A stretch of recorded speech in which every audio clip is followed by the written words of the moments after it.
अमित शाह खोटं बोलतायत आणि व्यापारी नेहमी खोटं बोलतो आपल्या फायद्यासाठी. दुकानदार जो असतो हा आपल्या फायद्यासाठी एकतर भेसळ करतो किंवा खोटं बोलतो, ग्राहकाला फसवतो. 370 कलमाला कोणी विरोध केलेला नाही. काही भूमिका मांडल्या असतील. 370 कलमाला शिवसेनेने विरोध केला नाही, किंबहुना पाठिंबाच दिला. आणि 370 कलम हटवून काश्मीरमध्ये आपण काय दिवे लावले? नमस्कार मित्रांनो, पाहिला आता व्हिडिओ. मला तर त्या राजाची आठवण झाली ज्यांनी माकडाच्या हातात तलवार दिली होती राजाचं रक्षण करण्यासाठी. कारण राजाला झोपायचं होतं आणि मग माशी मारण्याच्या नादात माकडाने राजाचं नाक कापलं. अमित शहांच्या विधानावर उत्तर देता देता संजय राऊतांची जीभ त्यांच्या नाकाला लागली. व्यापारी हे भेसळ करतात, पैसे कमवण्यासाठी खोटं बोलतात. असं बोलताना संजय राऊतांनी आपल्या मालकांचा तरी विचार करायचा, देशातल्या जनतेचा विचार करायचा तर तो करायला हवा होता. कारण 2021च्या आकड्यांनुसार भारतामध्ये 33 कोटीहून अधिक लोक असे आहेत की जे स्वतःचा चरितार्थ स्वतः चालवतात. याचाच अर्थ कोणतरी ठेला चालवतो, कोणतरी गाडी चालवतो, कोणतरी दुकान चालवतो, कोणतरी इकडनं वस्तू घेतो आणि तिकडनं वस्तू विकतो. म्हणजे 33 कोटी भारतीय आणि त्या हिशोबाने साधारणतः महाराष्ट्रातले किमान 4-5 कोटी लोक हे व्यापारी आहेत, दुकानदार आहेत, बिझनेस ओनर आहेत, सेल्फ एम्प्लॉईड आहेत.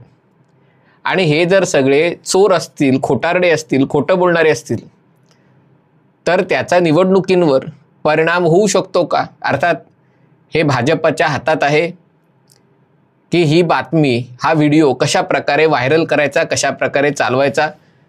कारण भाजपच्या हातात कोलीत संजय राऊतांनी या निमित्ताने दिलेलं आहे. जर काँग्रेस आणि महाविकास आघाडी आणि देशातली इंडी आघाडी कर्नाटकमधल्या एका खासदाराचं वक्तव्य संपूर्ण देशभरात एक असं चित्र निर्माण करायला वापरू शकतात की नरेंद्र मोदी पंतप्रधान झाले आणि भाजपाला 400 पेक्षा जास्त जागा मिळाल्या तर संविधान बदलण्यात येणार आहे. आणि त्या नॅरेटिव्हच्या आधारे भाजपांच्या जागा अगदी 400 पार नाही पण 300 पारवरनं 240 वर येतात. आणि मग भाजपाला सांगावं लागतं की आम्ही नॅरेटिव्हची लढाई हरलो.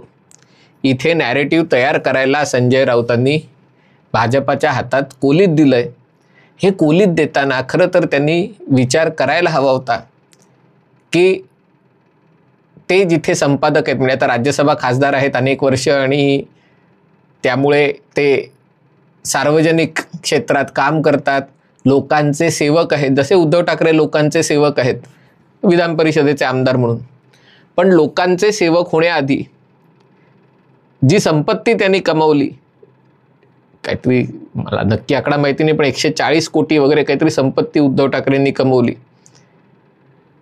ती कमावताना उद्धव ठाकरेंनी ही उद्योगधंदे केले म्हणूनच ती संपत्ती कमावली. लोकांची सेवा करता करता लोकांनी पैसे दिले असं जर कोणी म्हटलं तर लोकांना वाटायचं की ही खंडणी गोळा केली, हफ्ते गोळा केले. आणि तसं जर नसेल तर याचा अर्थ ही जी संपत्ती गोळा केलेली आहे ती मुख्यतः उद्योग, व्यवसाय, गृहनिर्माण क्षेत्र, रिअल इस्टेट, जमीन घेणं विकणं याच माध्यमातून केलेली आहे. उद्धव ठाकरेंनी जे ॲफिडेव्हिट म्हणजे विधान परिषदेच्या आमदारकीच्या वेळेला जे प्रतिज्ञापत्र दाखल केलेलं आहे त्याच्यात त्यांनी लिहिलेलं आहे की स्वतःचा व्यवसाय, सर्व्हिस म्हणजे सेवा करतात लोकांची, आणि पत्नीचा व्यवसाय बिझनेस म्हणजे रश्मीताई ठाकरे बिझनेस करतात. मग संजय राऊतांचं जे विधान आहे की सगळे व्यापारी चोर आहेत, भेसळ करतात, खोटं बोलून माल विकतात, हे सगळं आपल्या मालकीणबाईंनाही लागू ठरतं का? पण ठीक आहे, संजय राऊतांच्या बोलण्यावर उद्धव ठाकरे काही करणार नाहीत, कारण त्यांना राऊतांची गरज आहे आज. आणि त्यामुळे राऊत बोलतील ते काही त्यांनी मोकळं सोडलेलं आहे. भाजपाचा नेता एखादा बोलला, धनंजयराव महाडिक काहीतरी बोलले, किंवा भाजपाचे समर्थकही काहीतरी समाज माध्यमांवर बोलले, तो प्रणव जाधव काहीतरी बोलला, तर त्यांना लगेच दुसऱ्या दिवशी माफी मागावी लागते. तसं उबाठा सेनेत नाही, कोणी माफी वगैरे मागत नाही. उलट कंगना राणावतला असभ्य भाषेत शिव्या दिल्या तरी त्याला नॉटी, म्हणजे हरामखोर या शब्दाला नॉटी शब्द इंग्लिशमध्ये त्याचा नॉटी अर्थ होतो असं बोलून वेळ मारून नेता येते. पण सांगायचा मुद्दा हा की महाराष्ट्र आज उद्योगात, रोजगारात आघाडीवर आहे, परकीय गुंतवणुकीत आघाडीवर आहे. ते याचसाठी कारण महाराष्ट्रीय लोक, कदाचित मराठी माणसं नाही, पण महाराष्ट्रीय लोक आणि मराठी माणसंही स्वतःचा रोजगार स्वतः मिळवण्यात त्यांनी देशात आघाडी घेतलेली आहे. उद्योगधंदे स्थापन करणं, लोकांना रोजगार निर्माण करणं, यात त्यांनी आघाडी घेतलेली आहे. ज्या शिवसेनेचं आपण प्रतिनिधित्व करतो त्या शिवसेनेनेही रोजगारासाठी कोणता मूलमंत्र दिला, तर वडापावची गाडी टाकणं. म्हणजे अशा वडापावच्या गाड्या टाकून शिवसेनेने त्या काळात अनेक तरुणांना रोजगार दिला. म्हणजे आता हे वडापाववालेही, ज्यांनी आपली दुकानं आता परप्रांतीयांना चालवायला दिली आहेत, ती गोष्ट वेगळी, पण ते देखील दुकानदार झाले, व्यापारी झाले. म्हणजे तुमच्या पक्षाच्या कार्यकर्त्यांची जर संख्या बघितली तर त्याच्यातही खूप मोठ्या संख्येने लोक दुकानदार आणि व्यापारी आहेत. मग अमित शहाना बोलताना, म्हणजे अमित शहाचा मुद्दा काय त्याच्याकडे येतो, कारण उगाच अशा प्रकारचं नॅरेटिव्ह करायला आपल्याला आवडत नाही. भाजपाने केलं तर ते भाजपाचं काम आहे आणि भाजपाने केलं पाहिजे, कारण भाजपा निवडणुका लढवते, भाजपाला निवडणुकीत विजय मिळवायचा. एकनाथ शिंदेनी ते केलं पाहिजे, कारण निवडणूक लढवताना आणि निवडणूक जिंकण्यासाठी जर कोणी फुलटॉस बॉल टाकला असेल तर त्याला झक्का मारणं हे तर बॅट्समनचं कर्तव्य आहे. पण मला काही निवडणुका लढवायच्या नाही आहेत आणि त्यामुळे खरं तर असलेल्या पाचकळ गोष्टींना फार महत्त्व देता कामा नये हे माहिती आहे. पण महाराष्ट्राच्या निवडणुकांमध्ये पाचकळपणा तर चाललाय. सगळ्या निवडणुका पाचकळपणावर तर चालली आहेत. जी फॉक्सकॉन आलीच नाही ती गुजरातला गेली म्हणून आदित्य ठाकरे छाती पिटत आहेत. कुठे फॉक्सकॉनचा प्रकल्प, कुठल्या शहरात आहे, कुठल्या राज्यात आहे?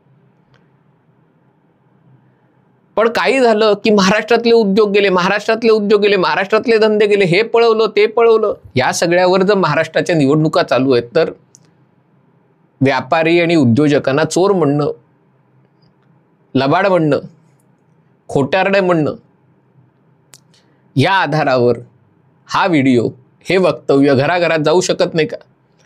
आणि दुकानदारांनी, व्यापाऱ्यांनी या वक्तव्यासाठी उबाटा सेनेला शिक्षा द्यायची ठरवली तर त्याची किती जबरदस्त किंमत मोजावी लागू शकते. मुद्दा असा आहे की अमित शहा भाजपाचा संकल्पपत्राच्या विमोचनासाठी महाराष्ट्रात आले होते, त्याच्यानंतरही ते सभांसाठी येत आहेत आणि या सभांमध्ये ते एक मुद्दा सातत्याने मांडत आहेत की भाजप आणि शिवसेना युती होती, एका विचारधारेवर आधारित युती होती आणि ही युती मोडताना जे काही कारण दिलं गेलं, बंद खोलीतलं वचन वगैरे, ते सगळं असू दे, पण तरी सत्ता स्थापन करताना तुम्ही तुमची विचारधारा सोडली आणि आता तुम्ही ज्या थेटपणे लांगुल चालन करताय. कालच मी तुम्हाला सुनील प्रभूंच्या समर्थनार्थ निघालेलं पत्र उर्दूमध्ये वाचून दाखवलं, गुगलने वाचलं पण उर्दूमध्ये वाचून दाखवलं आणि त्याच्यामध्ये हमारी कौम की हिफाजत केली आहे, म्हणजे मुसलमानांच्या संरक्षणासाठी. कोणापासनं? हिंदूंपासनं.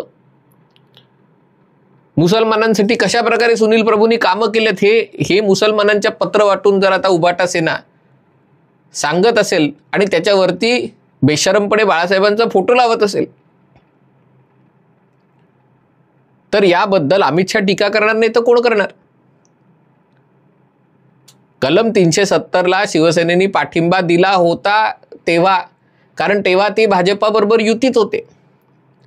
पण आज ही वस्तुस्थिती नाहीये का की ज्या पक्षांसोबत काँग्रेसनी निवडणुकात युती केली, आघाडी केली, ते पक्ष जम्मू काश्मीरच्या विधिमंडळात परत कलम 370 प्रस्थापित करण्यात यावं याच्यासाठी ठराव करतात. काश्मीरला विशेष दर्जा द्यावा अशी मागणी करतात. बाबासाहेब आंबेडकरांचं संविधान जम्मू काश्मीरमध्ये आहे त्याच्याऐवजी काश्मीरचं संविधान तिथे लागू केलं जावं अशी मागणी करतात. आणि त्याला विरोध करणाऱ्यांना मारहाण करण्यापर्यंत, त्यांना धक्काबुक्की करण्यापर्यंत त्यांची मजल जाते आणि त्या लोकांच्या मांडीला मांडी लावून संजय राऊत आज बसलेले. आणि त्याच्याबद्दल अमित शहा बोलले तर त्यात चुकीचं काय आहे? पण त्याचं उत्तर देता येत नाही. म्हणून मग देशातल्या व्यापाऱ्यांना, उद्योजकांना, दुकानदारांना खोटारडं म्हणून, पैशासाठी वाटेल ते करणारे म्हणून, सत्तेसाठी वाटेल ते करणारे लोक जर देशातल्या व्यापाऱ्यांचा, दुकानदारांचा अशा पद्धतीने अपमान करणार असतील तर भाजपाने हा मुद्दा जोरात उचलून चालवायला हवा. या ठिकाणी अजिबात सद्गुण विकृती दाखवता कामा नये. की नाही ते बोलले असतील, ते त्या कॉन्टेक्स्टमध्ये बोलले असतील, ते असं नसेल, ते तसं असेल, ते त्यांना सांगू दे ना. तुम्ही विचार करू नका, तुम्ही हा मुद्दा चालवा. त्यांना स्पष्टीकरण तर द्यायला लावा. की मग ते म्हणतील माझा महाराष्ट्रातल्या व्यापाऱ्यांबद्दल म्हणायचं नव्हतं, महाराष्ट्राचे व्यापारी प्रामाणिक असतात, मला गुजराती व्यापाऱ्यांबद्दल बोलायचं होतं. आणि गुजराती व्यापाऱ्यांमध्ये मी ते जलेबीनू फाफडा, गुजराती आपडा, उद्धव आपडा वगैरे ते नाही, ते महाराष्ट्रातले गुजराती नाही, मला गुजरातमधल्या गुजराती माणसांबद्दल बोलायचं होतं. बोलू द्या त्यांना. पण हा फुलटॉस बॉल भाजपाने सोडता कामा नये, त्याच्यावर छक्का मारायला हवा. आणि नुसता छक्का मारून थांबून उपयोग नाही, त्याच्यावर संजय राऊतांना माफी देखील मागायला लावायला हवी. हा व्हिडिओ आपल्याला आवडला असेल तर कृपया लाईक करा, शेअर करा आणि चॅनल सबस्क्राईब करण्याची विनंती. तुर्तास इथेच थांबतो. पाहत रहा MH48.